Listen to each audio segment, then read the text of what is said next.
Hello, traders. FX Pip Collector here. Today is Monday, September 29th, and this is my analysis for the Aussie US dollar, and we are on the daily time frame.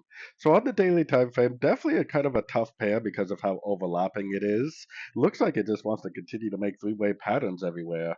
Yes, it is going up right now, but we should assume that this move up could be just another pullback to this last move down. So we got our Fibonacci retracement on there. Let's take a look at that on the 1 hour time frame. So on the 1 hour time frame, we got our Fibonacci retracement on this move right here. This move up right here, we could definitely assume it's just a pullback to the last 1, 2, 3, 4, 5 waves down. Now the move up is very impulsive. It almost kind of looks like a 1, 2, 3, 4, 5. It actually could just be a wave A. Even if it does turn down, it might just be a wave B, and then later on it could turn up for a wave C before it actually really does end up continuing the downtrend. But because the fact that the daily trend is down, if we do get a good Fibonacci bounce, a good break of structure to the downside, I definitely would take it as a short. Then hopefully I would learn and earn whether it makes a pullback like this and then goes back up, or whether it really is a trend reversal and continues the daily time frame downtrend.